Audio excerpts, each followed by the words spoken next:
de frappes de missiles et de drones.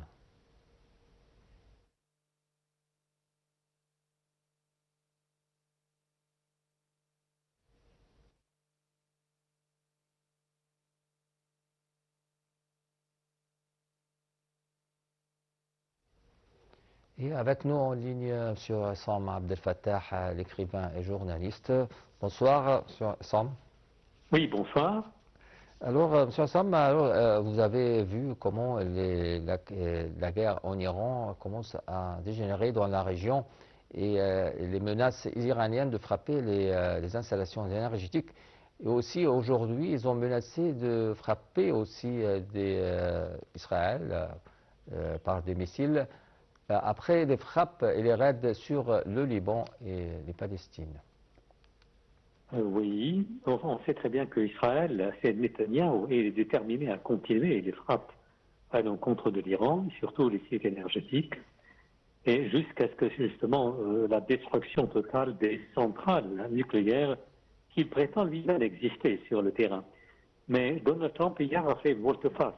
On le sait très bien parce que le président américain menaçait de bombarder les centrales électriques iraniennes si Téhéran ne débloquait pas le détroit d'Ormuz. Et c'était lundi.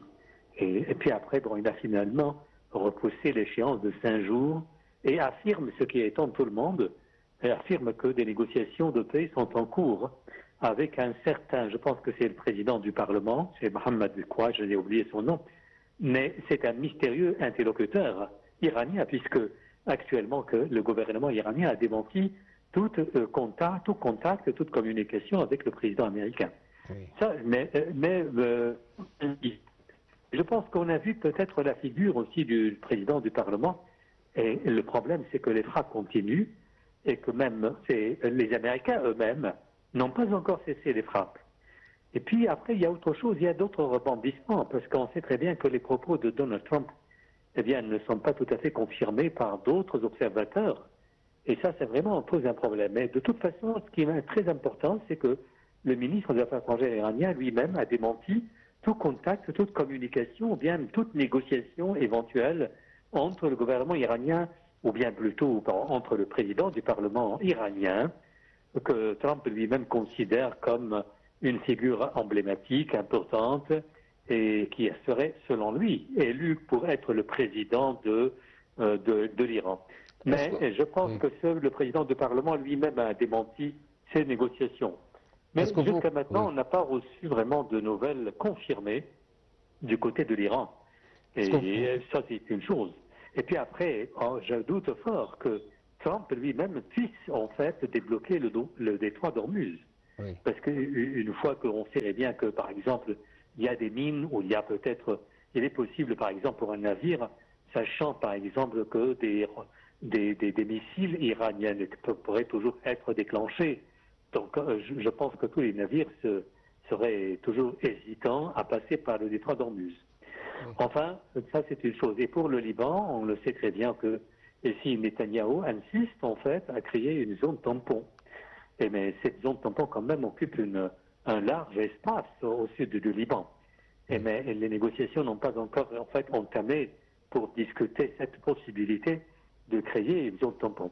Étant donné que ici le Hezbollah continue en fait sa guerre contre le gouvernement israélien.